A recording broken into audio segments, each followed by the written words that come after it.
Ruling sparking controversy across the country and the Commonwealth as activists wonder what's next. Sarah Wilson spoke with a former federal judge and joins us live in studio with new details.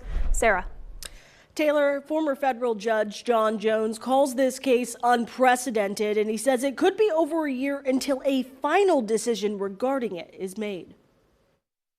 From a district court to an appeals court to potentially the nation's highest court. It's going to go to the Supreme Court. And I would say this is much more technical probably than people recognize. The controversial ruling over the so-called abortion pill is far from over, even after a Texas judge ordered it to be taken off the market. From afar, this looks like a kind of a reach. John Jones is a former federal judge. He was appointed by President George W. Bush in 2002 and served on the U.S. District Court for the Middle District of Pennsylvania. He calls this ruling unprecedented. It's pretty clear to me that it was judge shopping.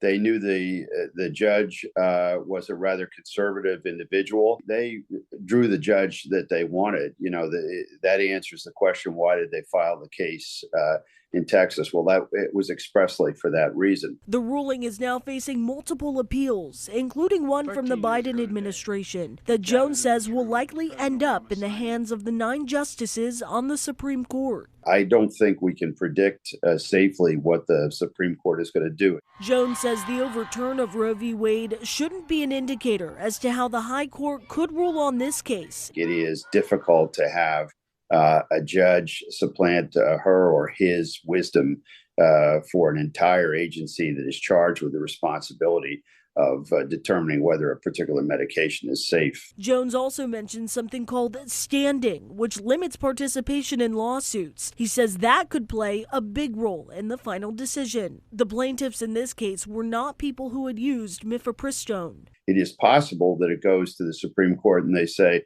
the plaintiffs didn't have standing, and so the decision is going to be vacated. Folks in Pennsylvania deserve better. Regardless of the ruling's outcome, Planned Parenthood advocates say they're still fighting for reproductive rights. Advocates admit this ruling feels like a loss, but they say they're filled with hope. When it comes to attacks on our bodily autonomy, we know that that's not going to go away, right? So for us, it's what are we going to do about it? I did reach out to Republican Congressman Scott Perry and have not heard back. I also reached out to State House Republicans for comment. No word from them yet. Taylor?